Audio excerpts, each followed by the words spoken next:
Welcome. In this video, I'll give my counter-arguments to Nintendo Life's review, written by Thomas Whitehead. I chose Nintendo Life's review because it is part of Metacritic's reviews of this game, and has rated the game similarly.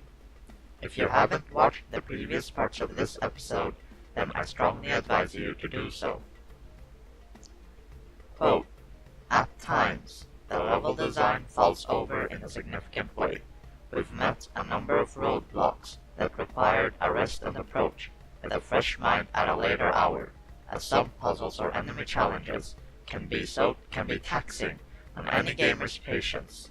We've encountered near impossible chasms requiring ludicrous gymnastics if you mess up an initial series of homing attacks, a sequence of rolling snowballs while respawning enemies bully the blue blur, and a snowboarding level with controls that, bizarrely, feel as if they're operating on a digital, not analog set of inputs.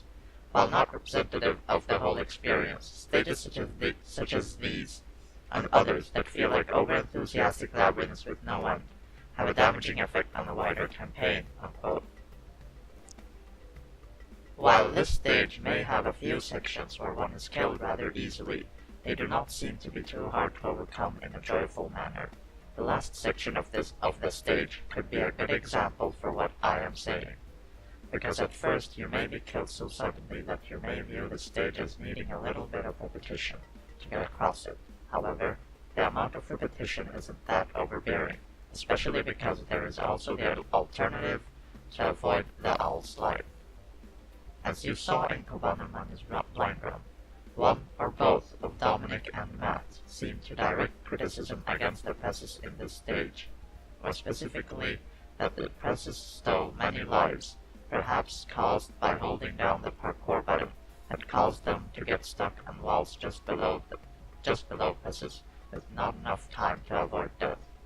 However, I find the decision to have resulted in something good, because this late into the game, the player probably has gotten used to holding down the parkour button, so in this stage the player is almost forced to enhance their control of their own button. The player may learn to switch between running and walking significantly better than before. There are often safety net paths in this stage, so this stage shouldn't become so hard as to require breaks. This stage in particular has a soothing amount of enthusiasm in terms of how well it predicts the players will be able to handle the stage. Quote, "One similarity with its Wii U brethren, however, is that we'd question whether younger gamers will be able to handle the maneuvers and skills required, especially in the aforementioned stages that are poorly designed." Unquote.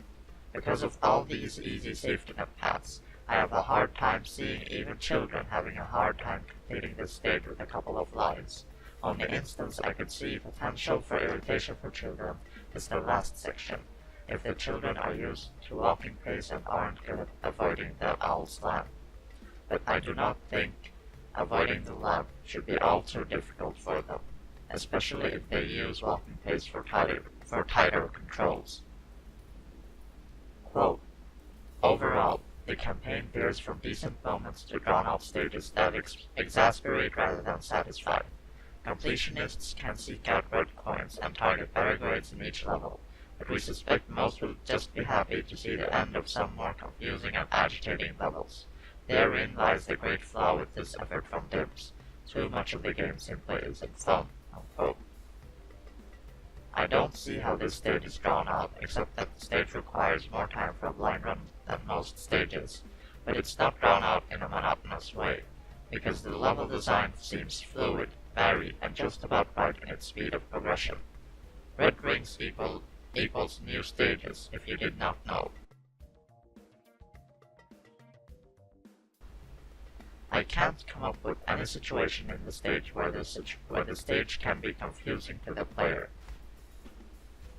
As for agitating, the last section shouldn't be more than noticeably agitating no matter the attitude you play the game with, but as I've stated earlier, there is probably something valuable in the surprising moment in the last section.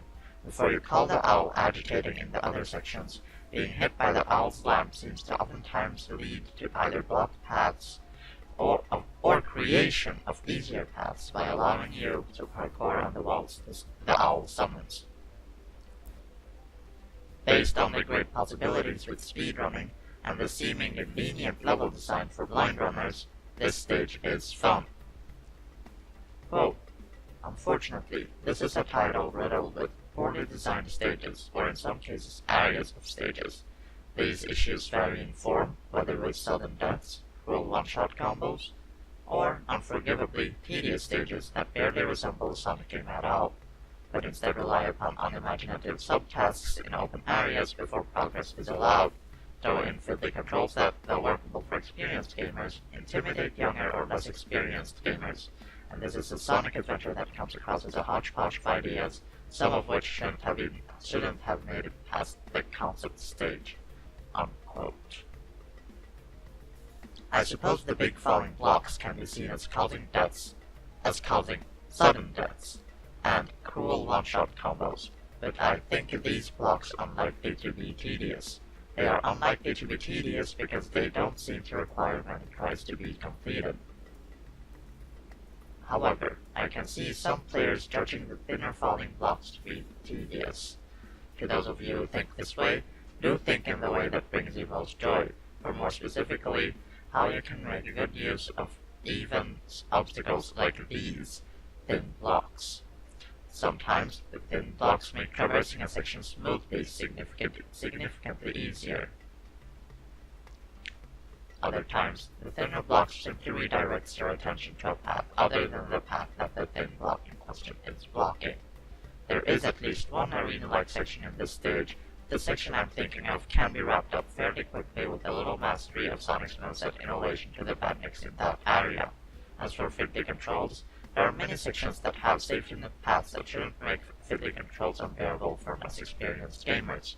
Many of the things I've just stated indicate that all of these supposedly questionable ideas bringing overall positive qualities to this stage.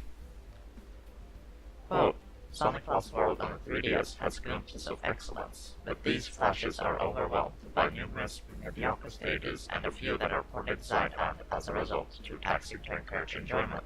Unquote. This stage is probably not among those the reviewer means are poorly designed, but even if the case isn't as I think it to be, everything I've said thus far points to this stage not being too taxing to encourage enjoyment. Here ends this video. The next video you watch I think should be the video where I give my response to Some Call Me Johnny's review of this game. If you found this video informative and watch-worthy, I'd really appreciate you liking and sharing this video.